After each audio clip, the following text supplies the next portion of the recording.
ลุกพลุกโผล่โผล่โลมาหลอน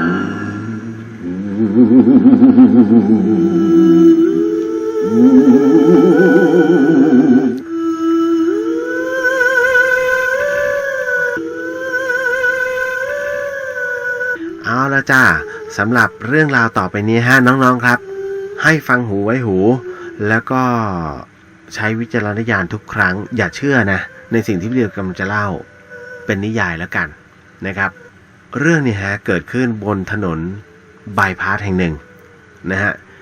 ผมคงไม่ต้องพูดหรอกเพราะทุกจังหวัดในประเทศไทยมีบายพาสหมดแต่บายพาสของจังหวัดนี้ฮะเป็น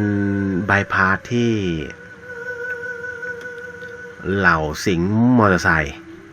ใช้ในการแข่งกันฮะพูดเลยขอนแก่นที่ขอนแก่นเนี่ยฮะมักจะใช้ตรงนี้ฮะมาเป็นตัวอัดเร่งความเร็วในหมู่นักซิ่งเพียงไม่กี่คนละครับแต่บังเอิญฮะคุณผู้ฟังครับคือคนกรุงเทพเป็นพวกใจร้อนเวลาขับรถหรือว่าอะไรก็ตามเนี่ยไม่ได้นะฮะคุณไปเบิ้ลใส่อย่างชลบุรีเหมือนกันชลบุรีนี่ใครเบิ้ลเครื่องใส่หรือว่าใครจะขับรถมองหน้ากันไม่ได้ฮะโอ้ดุเมืองนี้นะฮะเพราะฉะนั้นตรงนี้นะครับก็มีคณะไม่ใช่คณะหรอกเรียกว่าแค่คน 2-3 คนนะที่ขับรถนะไปเที่ยวหนองคายแล้วขากลับเนี่ยก็อัดรถนะกลับกรุงเทพมหานครด้วยความเร็วพอสมควรแหละแต่ว่าในความเร็วแบบรถยนต์ในขณะที่ถนนบายพาสเนี่ยฮะยังมีการแข่งมอเตอร์ไซค์กันอยู่แล้วคุณคิดว่าเวลารถวิ่งไปเขาแข่งมอเตอร์ไซค์อยู่เนี่ยแล้วมันไม่ใช่ถนนสนามแข่งไงแล้วมันปาดไปปาดมาเนี่ยคุณเป็นคุณจะยอมไหมฮะคือฉันกำลังจะเร่งอยู่ๆมาปาดซ้ายปาดขวา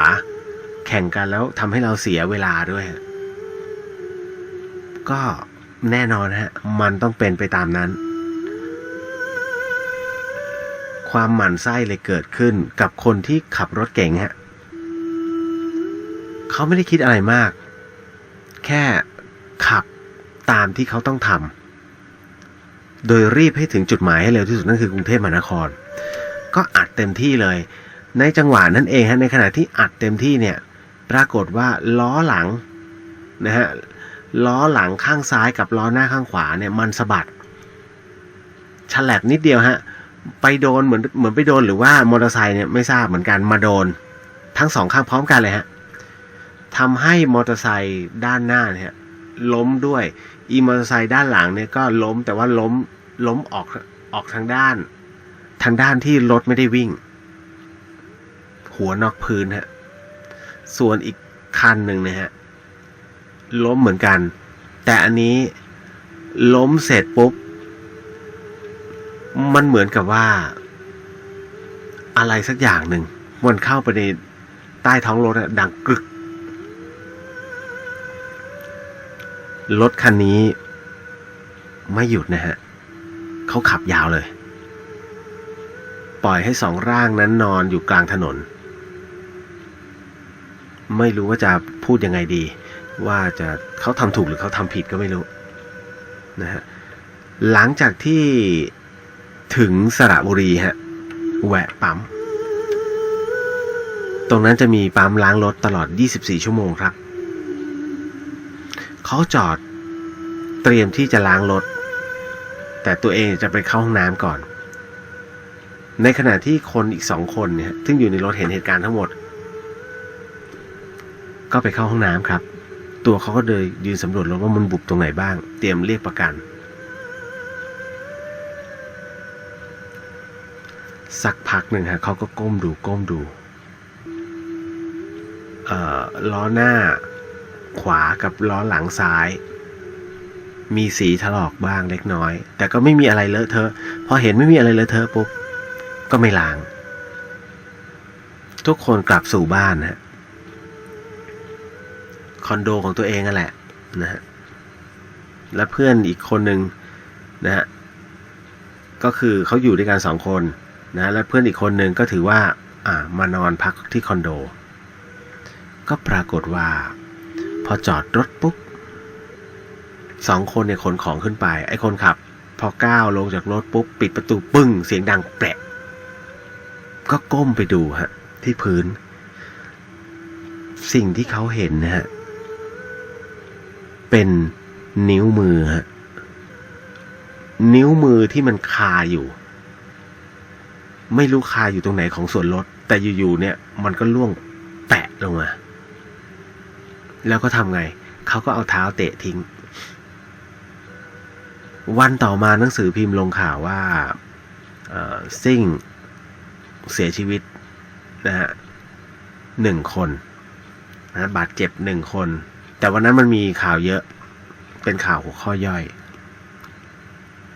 เขาก็เลยพออ่านเสร็จดูเสร็จเนี่ยก็เลยมานั่งนึกข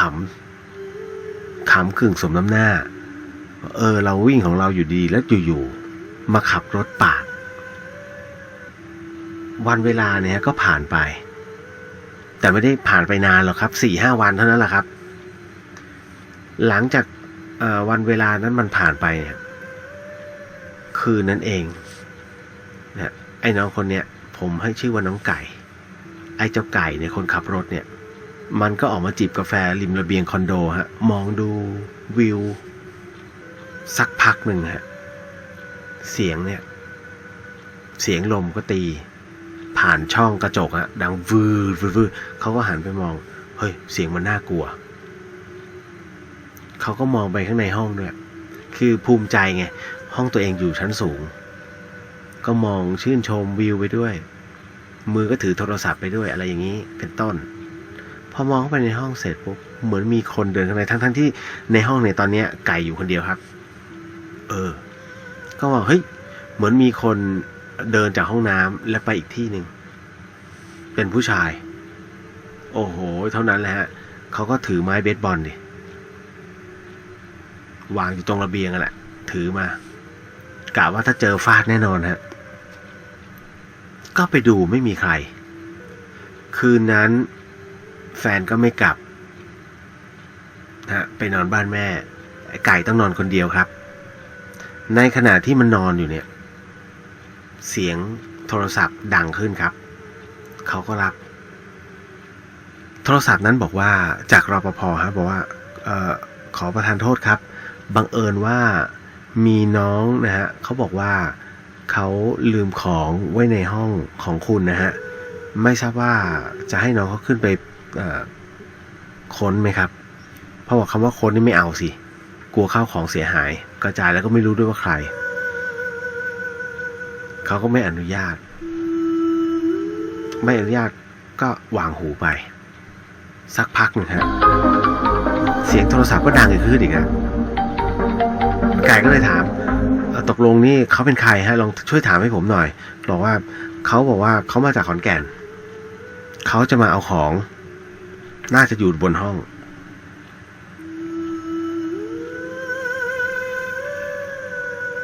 ไก่ก็บอกว่าไม่ให้ขึ้นนะที่กรุงเทพมันจะเป็นอย่างนี้ระบบ security เขาจะสูงมากไม่ให้ขึ้นครับก็เลยวางสายไปไม่นานฮะไม่ถึง3 นาทีเสียงดังที่ประตูตึง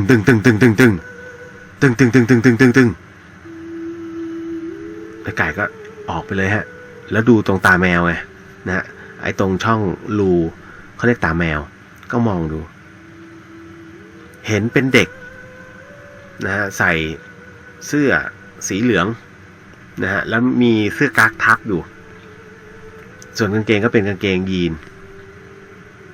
รองเท้าผ้าใบยืนติดผนังไว้ฮะยืนติดผนังอีกข้างประมาณว่า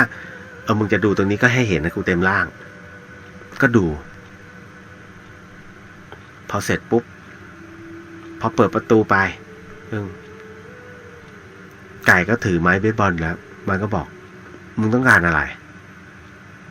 ผมจะขอมาเอาของเลยครับไม่มีไปอย่ามากวนเดี๋ยวโทรเรียกตำรวจพี่เอาผมมาพี่เอาของของผมมาผมมาทวงเฉยๆเขาก็พูดหยาบคายแหละว่า มาเอาอะไรของนายไปจริงๆมันหยาบกว่านี้ก็บอกผมมาเอาของแล้วกันให้ผมเข้าไปหน่อยละกันไม่ให้เข้าเพราะไอ้นี่พูดไม่รู้เรื่องบอกถ้าไม่ไปกูจะฟาดเดี๋ยวนี้บอกพี่ทำผมเจ็บแล้วพี่ยังจะมาฟาดผมอีกเหรอครับทำเจ็บอะไรตอนไหนก็ที่ขอนแก่นไงฮะพี่ขับรถชนผมแล้วพี่ยังจะมาตีผมอีกเหรอครับบอกพี่ให้ผมเจ็บไม่พอเหรอฮะไก่ก็อึ้งเอ้ยไอ้นี่รู้ได้ยังไงแล้วรู้ที่อยู่ได้ยังไงแล้วสักพักเสียงนั้นมันก็ใหญ่ขึ้นนะบอกมึงจะให้กูเข้าไหมจะให้เข้าไม่ให้เข้าเสียงขนาดนี้ฮะไก่อึ้งฮะแล้วก็บอกกูมาเอานิ้วโอ้โหเท่านั้นแหละครับมันซุดลงหน้าคอนโดเลยฮะตรงประตูหน้าห้องเลยฮะแล้วก็ยกมือไหว้บอกว่าไม่มีครับสิ่งที่ไก่บอกเนี่ยฮะก็คือว่าผมเตะตกท่อไปแล้วนั่นนะฮะไก่บอกว่าท้ายที่สุดแล้วเนี่ยเขาเนี่ยต้องลงไปข้างล่างไปกับรปภจ้างรปภช่วยกันงัดขึ้นมาแต่ไม่ให้รปภหาไก่มันหาเองรปภเขาก็บอกเขาดูในกล้องวงจรปิดนะฮะเขาบอกว่าก็เห็นเหมือนมีเป็นแท่งๆที่คุณคนนี้ฮะเขาถือไว้ในมือแต่เราก็ไม่รู้หรอกว่ามันคืออะไรเพราะเท่าที่เห็นมันก็มองไม่รู้เหมือนแท่งโรตีแต่มันอันเล็กอะนิ้วมือคนอะแล้วเขาก็เดินขึ้นห้องคอนโดไปฮะเดินแบบหวาดอะรปภเห็นท่าเนี่ยเขาก็ดูตามกล้องเลยนะฮะตามชั้นเลยตั้งแต่ออกเข้าไปในลิฟต์ออกนอกลิฟต์มีกล้องจับหมดจนกระทั่งถึงห้องตัวเองฮะสิ่งหนึ่งที่รปภอธิบายไม่ได้คือตอนที่ไก่ยังไม่ถึงห้องเนี่ยประตูมันเปิดเองแล้วเขาก็เดินเข้าไปในห้องพอถึงในห้องนี่คือเหตุการณ์ในห้องนะคุณผู้ฟังเขาบอกว่าพอถึงในห้องเนี่ยไก่ก็นั่งลงแล้วมือเนี่ยก็ยื่นออกไปแล้วก็แบมือขึ้นฮะปรากฏว่าเด็กที่มาจากขอนแก่นเนี่ยก็กำนิ้วไปแล้วก็เดินไม่เปิดประตูนะฮะเดินทะลุไปเลย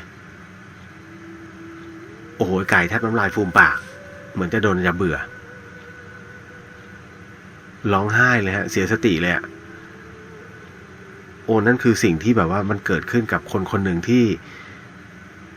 คือชนแล้วหนีอ่ะแล้วเขามาทวงของคืนดีไม่ทำร้ายก็บุญแล้วนะฮะแล้วมันเกิดอะไรขึ้นอีกฮะคือเรื่องนี้แฟนของไก่เนี่ยเป็นคนที่รับ Data ทั้งหมดคือข้อมูลทั้งหมดออกมานะแล้วก็เอามาเล่าให้ฟังทุกวันนี้เขาไม่ขับรถแล้วฮะกลัวการขับรถไปเลยเป็นผู้ที่นั่งอย่างเดียวนะฮะก็เลยต้องเล่าสู่กันฟังให้เป็นอุทาหรณ์จะทำอะไรก็ขึ้นอยู่กับกระบวนการคิดแล้วก็จิตของเรานะจะทำแบบไหนให้ดีที่สุดโผล่โลมาหลอน